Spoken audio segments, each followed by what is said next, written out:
Quer conhecer o melhor canal que te ensina tudo sobre o trading em apostas esportivas?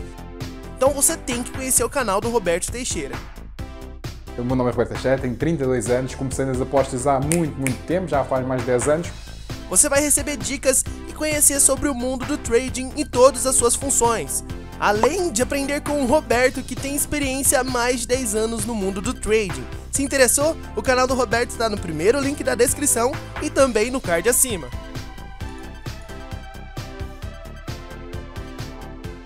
Salve folks, eu sou o David Williams, seja muito bem-vindo ao meu canal. Hoje a gente vai falar sobre alguns jogos meio ruinzinhos, alguns jogos que não hyparam na época, mas que hoje viraram cults. Esse vídeo tá legal, então se inscreve no canal caso você não seja inscrito e ativa o sininho, que é muito importante. E pessoal, minhas redes sociais estão aparecendo aqui na tela, o meu Instagram, a minha Twitch e minha gamertag, como de costume. Se você quiser jogar comigo, quiser falar comigo, é por lá que você vai ter esse contato comigo, beleza? Ah, assiste o vídeo todo. Se gostou, deixa o gostei. Não gostou, deixa o dislike, mas comenta lá embaixo, beleza? Dados os recados, vambora pro vídeo. Vanquish. O lançamento do terceiro console, do terceiro jogo da Platinum Games. Foi sofisticado e foi em terceira pessoa. E aliás, é do Shinji Mikami. O Vanquish chegou e saiu de uma forma meio que decepcionante, pelo menos pra mim. Era só mais um outro lá shooter de ficção científica em terceira pessoa. E havia tudo uma desconexão geral com os desenvolvedores dos jogos japoneses na época. No entanto, esse jogo era o que tava precisando e ninguém deu bola quando ele saiu. Galera, pra quem não conhece esse jogo, ele sempre levou em consideração a forma de combate. Você podia deslizar, dar tiro na cabeça em câmera lenta, enfim, tinha muito jogo, muito estilo de gameplay que a gente vê em jogos modernos e um pouco mais modernos, pois esse jogo é de 2007 e saiu somente pros consoles inicialmente. Depois a fanbase se juntar e pedir o port pro PC, lógico. Ele acabou virando um cult e até hoje é considerado o jogo esquecido do Mikami. Okami, o queridinho da gente que jogou muito PlayStation por aí. Na verdade, cara, ele veio pra disputar com o Zelda, olha só. Apesar de alguns prêmios ali, o jogo não foi de um grande sucesso inicial. Ele foi uma experiência única e infelizmente muitas pessoas perderam. Mas graças à fanbase, claro, sempre a fanbase ajudando os jogos, olha aí. Eles foram tão persistentes que conseguiram dar a perna da franquia ao longo dos anos. Eles conseguiram alavancar a franquia, só os fãs. E foi feito um port pro Wii e pro PlayStation 3 com os controles de movimento implementados. Isso tornou realidade, cara, assim como a versão masterizada recente para a geração atual. Infelizmente, uma sequência nunca foi feita, mas o DS recebeu um jogo chamado Okami Den, uma continuação discreta ali da franquia, mas que muitos nem consideram uma continuação. Fahrenheit, ou Indigo Prophecy. O jogo, pra quem não sabe, foi um dos pioneiros quando se trata de escolhas. Apesar de receber grandes elogios, as vendas não foram tão boas no começo e muita gente que jogou, assim como eu, acabou jogando no final da era Play. Mas você que gosta de escolher o final do personagem ou desenrolar da história, deve agradecer e muito pelo Fahrenheit, porque muitos dos jogos atuais que a gente tem a opção de mudar a história constantemente, partiu da ideia desse jogo. Demon's Souls. O Demon's Souls acabou virando cult depois do sucesso que fez o Dark Souls, porque a Sony meio que abandonou esse jogo. E em muitas entrevistas com os chefões da Sony na época, os caras nem queriam falar sobre o jogo. Eles achavam que tinham feito muito mal lançando ele. Mas o que aconteceu foi que bastante do estilo desse jogo foi o molde pro Dark Souls que a gente conhece hoje. Então a gente tem que agradecer e muito Demon's Souls por ter sido lançado, porque se não fosse ele, não tivesse virado cult, a gente não teria aquele mesmo estilo do Dark Souls que a gente conhece. Beyond Good and Evil. Esse jogo é até triste trazer aqui e falar que ele não vendeu quase nada quando foi lançado. E realmente era e é um jogo muito top. Na época quando lançou, todo mundo torceu o nariz e ficou meio assim com aquele estilo de jogo, porque o que tava detonando na época era os Resident Evil, Silent Hill, eram jogos um pouco mais maduros, com mais violência. Só que esse pessoal que acabou não comprando se arrependeu profundamente, porque graças ao boca a boca, o jogo remasterizado da Ubi acabou vendendo muito. Tanto é que vai ter uma continuação da história principal e, meu amigo, tá lindo demais.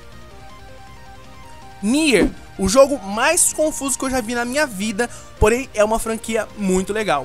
Não vendeu como deveria lá no começo, mas os produtores com a análise empinaram, bateram na tecla que o jogo era único e foi assim. O que aconteceu para esse jogo virar cult foi basicamente que as pessoas começaram a colocar os defeitos do modo história e da confuso que era de lado, e dava pra ver que não era qualquer bosta. Tinha sim um enredo muito bom, com vários personagens únicos e alguns até engraçados, só que só voltou a ser famoso de novo depois de um tempo, meio que no esquecimento lá dos players. Eu tive a oportunidade de jogar no 360 e gostei muito. Pena que eu não tenho mais, senão já estaria pipocando todos os boss na espada. Alpha Protocol. Eu lembro que na época muita gente reclamava demais desse jogo, por conta dos bugs, dos crash que tinha, mas todo mundo sabia que ele tinha sim o seu lado bonito. Era um RPGzinho ali diferente do que a gente tem agora, a mesmice tem saído de tanto RPG, mas pra muita gente os bugs não importavam, tanto é que o Obsidian Studios estava quase desistindo de continuar a produzir jogos, já que os que tinham saído por ela eram sempre cheios de bug, bem, sem sal, essa foi a expressão que a produtora mesmo usou. Então, ele é muito rico em detalhe e a história é bem bacana. Eu recomendo para você jogar, caso você não tenha jogado ainda. Ico. O Ico foi um dos cult da PlayStation que realmente valeu a pena virar cult. Isso porque quando alguém ia ver o jogo em si, nem gostava, mas se você falasse para essa pessoa jogar o jogo, era muito diferente. Tanto é que o Ico, se eu não me engano, é o antecessor do Shadow of the Colossus, um queridinho do PlayStation. God Hand. Já vou falando que ninguém jogava esse jogo e teve uma nota péssima lá na IGN. Mas você não pode ficar ligando pra IGN, porque o que a IGN sabia sobre esse jogo? Praticamente nada. As vendas estavam caindo e o jogo ia ser um desastre. Mas por sorte alguém conseguiu ver o lado bom do game, que é uma homenagem aos jogos beat'em up dos arcades, e acabou virando cult. Ele tem sim aquela jogabilidade diferenciada que a gente não vê em outros jogos, e é sim muito divertido. Jade Empire. Ele recebeu ótimas críticas, mas infelizmente foi lá no final de ciclo dos consoles, com todos os olhos voltados lá pro 360. Esse jogo tinha uma história rica, era cheio de combate com o Gifu, o que era top na época, só não deslanchou de uma vez mesmo, porque quando os críticos e os players se deram conta do jogo, já estava no fim da era dos consoles 360 e PlayStation 3. Mas apesar disso, os fãs dos jogos pedem até hoje que saia uma sequência, e os criadores já se aposentaram e sinceramente eu acho que não vai sair um Jade Empire 2. Apesar do estúdio já ter falado que tinha produzido, eu acho que é mais pra hypar mesmo o primeiro jogo, pra ter um remake talvez, igual tá acontecendo ultimamente com a geração moderna. Enslaved, Odyssey to the West. A proposta da franquia da Ninja Theory era vários elementos empolgantes ligados a ela desde o início, então era uma fusão de elementos fantásticos se unindo para um sucesso, mas que infelizmente não aconteceu. O jogo estava bem baixo das expectativas e a Ninja Theory teve uma recepção do jogo bem baixa na época, semelhante ao antigo jogo lá, o Heavenly Sword do PlayStation 3. Mas o Enslaved foi um grande passo à medida que expandiu as forças do Heavenly Sword. Ele foi realmente muito memorável. Os anos foram bem gentis com o título da Ninja Theory, que cresceu muito mais entre os jogadores e jornalistas por causa da redescoberta, que eles redescobriram o jogo e continua sendo o jogo mais patrocinado pelas empresas que estão aí em retrospectiva. Spec Ops The Line.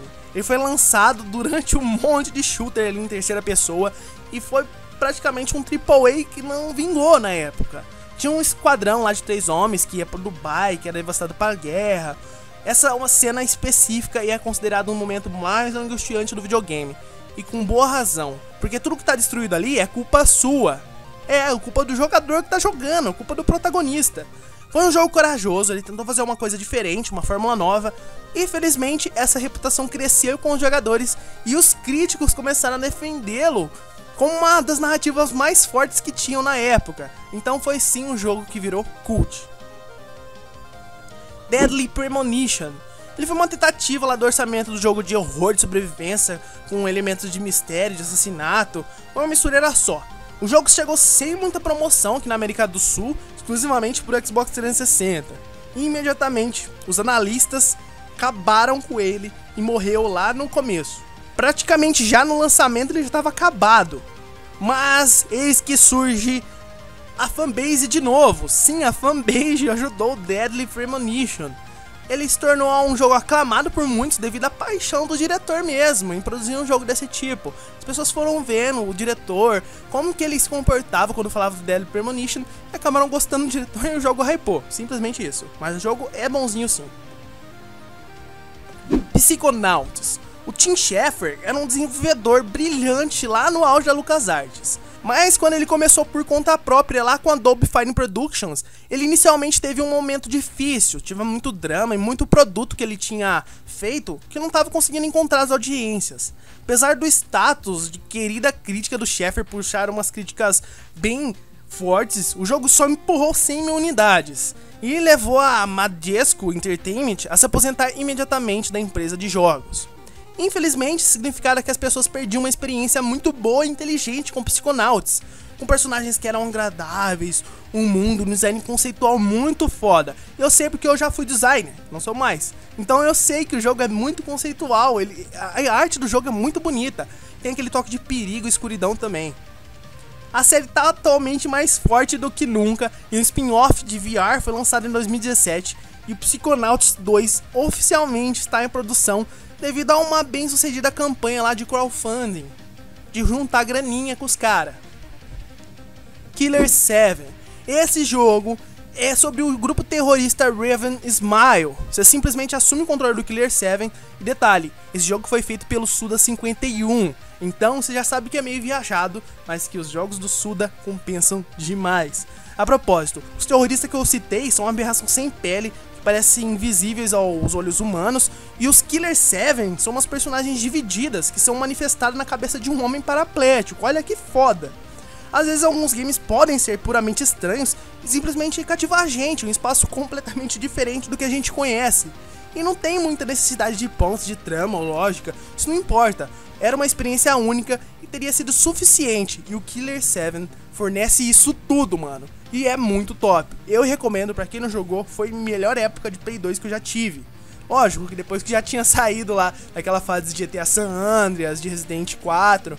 Mas é sério, se você nunca viu Killer 7, baixa o emulador e joga. É muito bom. O vídeo fica por aqui, eu agradeço muito por você ter assistido até esse ponto, eu agradeço de verdade. Deixe seu like caso tenha gostado, deixe o dislike caso não tenha gostado, mas comenta o porquê você deu dislike, que é muito importante saber o porquê.